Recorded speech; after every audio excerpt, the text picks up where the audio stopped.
Hello guys, welcome back to my YouTube channel. Thank you so much for tuning in today's video. So today I'll be showing you how I do my jumbo feeding braid on my short natural hair. But before that, if you're new to my channel or you're just seeing my video for the first time, welcome to the family. My name is Osai. Thank you so much for tuning in today's video. Please feel free to hit the subscribe button and also the notification bell so you'll be notified anytime I upload a new video. Yes, so today's video is all about a jumbo feed in braids on my short natural hair. As you can see, I'm already sectioning the hair into two parts because what I want is like a center parting, center part. Yeah. So since the style I'm doing is center part, I'm just going to divide the hair into two parts. Like the front parting should be very neat, like very neat, like the way you're seeing me doing. While the back should not be really that neat because I'm still gonna close it with the braid. Yeah. So after sectioning the parts, I went ahead to put my clip to clip the hair and start sectioning the particular hair size I want to braid. Yeah. So after sectioning the hair, I put my hair cream and then my wax edge control just to make sure the hair holds and look neat. So that's just what I did, and then I started braiding. I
So guys, at this point I finished making the hair, and after making the hair I went ahead to put um hot water on the hair just to make sure the hair is relaxed and very light on me.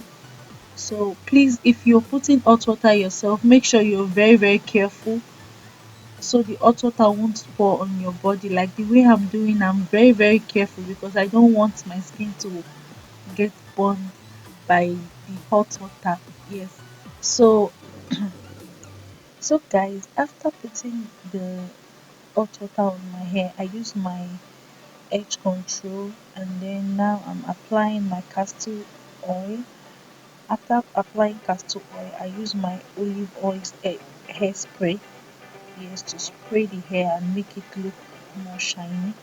And then I use my salon hair hold spray. Yes, that one will make the hair hold, like it's gonna make it very last. Yes, so that's why I always apply it on my hair after finish making my hair.